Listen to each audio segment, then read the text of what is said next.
সদ্যসমাপ্ত লোকসভাৰ নিৰ্বাচনত বিজেপিয়ে 9খন আসন দখল কৰিবলৈ সক্ষম হ'ল। মিত্ৰদলে 2খন আসন দখল কৰি 11খন আসন দখল কৰিলে বিজেপিৰ মিত্ৰগোষ্ঠীয়ে। ইয়াৰ বিপৰীতে কংগ্ৰেছ কেৱল 3খন আসনত সীমাবদ্ধ আছিল।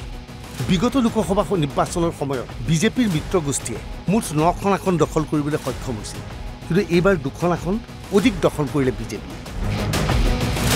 কিন্তু তৎসত্ত্বেও সন্তুষ্ট নহয় বিজেপিৰ প্ৰাক্তন সাংসদ ৰাজেন গোহাঁই। ৰাজেন গোহাঁই অসন্তুষ্ট মুখ্যমন্ত্ৰী হিমন্ত বিশ্ব শৰ্মাৰ প্ৰতি। যোৰহাটৰ লোকসভাৰ আসনখন বিজেপিয়ে দখল কৰিব নোৱাৰাৰ পিছত এইবাৰ সন্মুখলৈ ওলাই আহিছে ৰাজেন গোহাঁই। বিজেপিত গণতন্ত্ৰ নোহোৱা হৈছে। হিমন্ত বিশ্বৰ কথা মতে দল চলিব নোৱাৰিব। সাংসদসকলক একত্ৰিত কৰিব ৰাজেন গোহাঁই। হিমন্ত বিশ্ব শৰ্মাৰ আক্ৰমণ ৰাজেন গোহাঁই। আগতে তেওঁলোকে আমাক কমাণ্ড দিছিলে, এতিয়া ডেফিনেটলি আমি ইউনাইটেড হ'ম। আমাৰ যিমানখিনি দলীয় কাৰ্যকৰ্তা আছে আমি সকলো ইউনাইটেড হ'ম। তেওঁক কম অনুৰোধ কৰিম যে আপোনালোকে এইটো ধৰণে কৰিলে আমি ভাল পাম। আৰু যিটো ডেমক্ৰেচি আছিল আগতে দলত, ডেমক্ৰেচি ঘূৰি আহিব লাগিব। ওৱান মেন শ্ব' হ'ব নোৱাৰিব। এজনৰ কথা মতে তুমি চব কৰি দিবা, চব ক'বা, সিদ্ধান্ত ল'বা, অৰ্ডাৰ দিবা, সেইটো হ'ব নোৱাৰিব। সেইটো আমি একত্ৰিত হ'ম, কিয়নো সেইটো হোৱাটো উচিত। আৰু আমি যিসকল সাংসদ বৰ্তমান জিকিছে তেওঁলোকৰ লগতো আলোচনা কৰিম। আমাৰ কামাখ্যা প্ৰসাদ তাছাও আছে, ৰামেশ্বৰ তেলীও আছে, ৰঞ্জিত দত্ত আছে, দিলীপ শইকীয়া আছে, পৰিমল শুক্লবৈদ্য আছে, বিজুলী কলিতা আছে। সেইসকলৰ লগত আমি দলটোৰ ভৱিষ্যতৰ কথা নিশ্চয় আলোচনা কৰিম, যে কেনেকৈ ইয়াক পুনৰ উদ্ধাৰ কৰিব পৰা যায়। উদ্ধাৰ মানে ইমান বিপৰ্যয় হোৱা নাই, কিন্তু বিপৰ্যয় দিশত গৈছে। গতিকে সেইটো কেনেকৈ তাক আমি ইনটেক্ট ৰাখিব পাৰোঁ, ধৰি ৰাখিব পাৰোঁ। ৰাজেন গোহাঁই এতিয়া সৰব হৈ পৰিছে মুখ্যমন্ত্ৰীৰ বিৰুদ্ধে। ভোট গ্ৰহণৰ দিনা বিজেপিৰ বিৰুদ্ধে মন্তব্যৰ কৰি দলৰ ৰোষত পৰিছিল ৰাজেন গোহাঁই। এতিয়া ৰাজেন গোহাঁই বিজেপিৰ বিপুল জয়ৰ পিছতো যোৰহাট সমষ্টিটো হেৰুৱাৰ বাবে হিমন্ত বিশ্ব শৰ্মাৰ বিৰুদ্ধে আক্ৰমণত মাত কৰি পৰিছে। যদি এইটো জোনাই নকৰে, তেওঁৱে বৰ বুলি ভাবিলে তেওঁতো ধ্বংস কৰি যাব নহয়। এফালৰ পৰা তেওঁ মই মতালিত আমি দলটোকতো ধ্বংস হ'ব দিব নোৱাৰোঁ, নহয় জানো? দলটো তেওঁলোকে গঠন কৰা নহয়, দলটো আমাৰ দ্বাৰা বা আমাৰ দ্বাৰা মই বুলি নকওঁ, মইতো বৰ এলাগী অস্পৃশ্য দলত।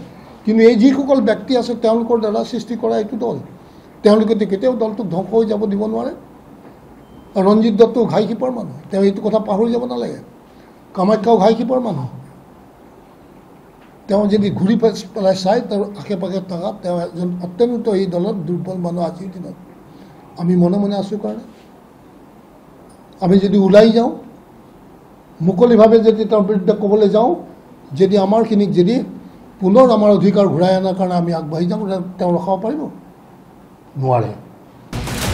কংগ্ৰেছৰ সংস্কৃতি বিজেপিয়ে ল'লে, বিজেপিৰ সংস্কৃতি ল'লে কংগ্ৰেছে। ইয়াৰ বাবেই গৌৰৱ গগৈ বিজয়ী হ'ল। গৌৰৱ গগৈ আচলতে এজন বীৰ।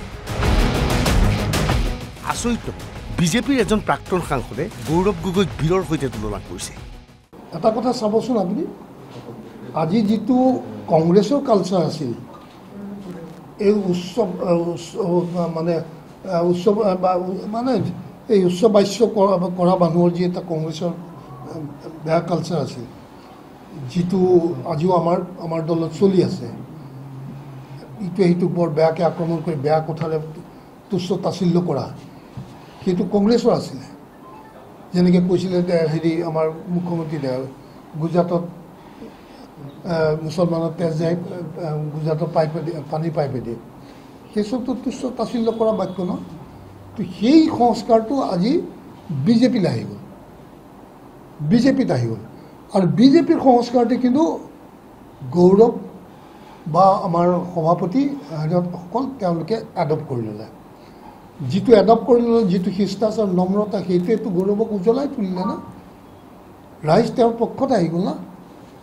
আৰু আমাৰ যিটো দম্ভালি মাৰা, যিটো আমাৰ কংগ্ৰেছৰ যিটো সংস্কাৰ আছিল, সেইটো সংস্কাৰ আমাৰ মাজত অহাৰ লগে আমাৰ পৰা মানুহ দূৰ হৈ গ'ল, নহয় জানো?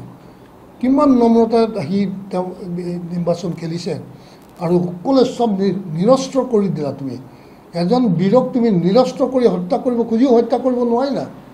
এইটো তুমিতো জ্ঞান শিক্ষা ল'ব লাগে ন বীৰে বীৰক চিনি পাব লাগে ন তেওঁ যেন বীৰ মহাবীৰ মহাপ্ৰতাপী বীৰ তোমাতকৈ বহুত বেছি বীৰ ডাঙৰ বীৰ তুমি বীৰে বীৰক চিনি পায় না গুণীয়ে গুণীক চিনি পায় না তেওঁ সেইটো সম্ভাষণ জনাব লাগিছিল তেওঁ সেই অহংকাৰে গৌৰৱ গগৈক ডাউন নকৰে গৌৰৱ গগৈ ওপৰলৈ উঠাব কিন্তু তেওঁক ডাউন কৰি দিব তেওঁ সেই কথাষাৰ উপলব্ধি কৰি লৈছে সেইটো গৌৰৱ গগৈয়ে উপলব্ধি কৰিলে কৰি পেলাই নিজক অত্যন্ত নম্ৰ ভদ্ৰ এজন ব্যক্তি হিচাপে ৰাইজৰ আগত নিজকে প্ৰকাশ কৰিলে আৰু যাৰ ফলত ৰাইজে তেওঁক বুকুত আঁকোৱালি ল'লে আৰু ৰাইজে তেওঁৰ পক্ষ লৈ পেলাই তেওঁক বিপুল ভোটত বিজয়ী কৰি পঠালে এইটো তেওঁৰ প্ৰতি কৰা ৰাইজৰ মানে আমাৰ মুখ্যমন্ত্ৰীৰ মানে প্ৰত্যুত্তৰ দিছে ৰাইজে এটা প্ৰশ্ন হৈছে ৰাজেন গোহাঁইৰ বিৰুদ্ধে দলে ব্যৱস্থা ল'বনে নাই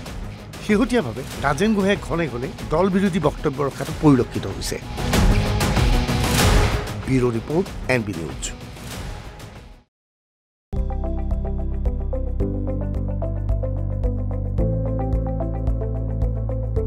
NB নিউজ সহজ সৰল ভাষাত নৱভাৰতৰ কথা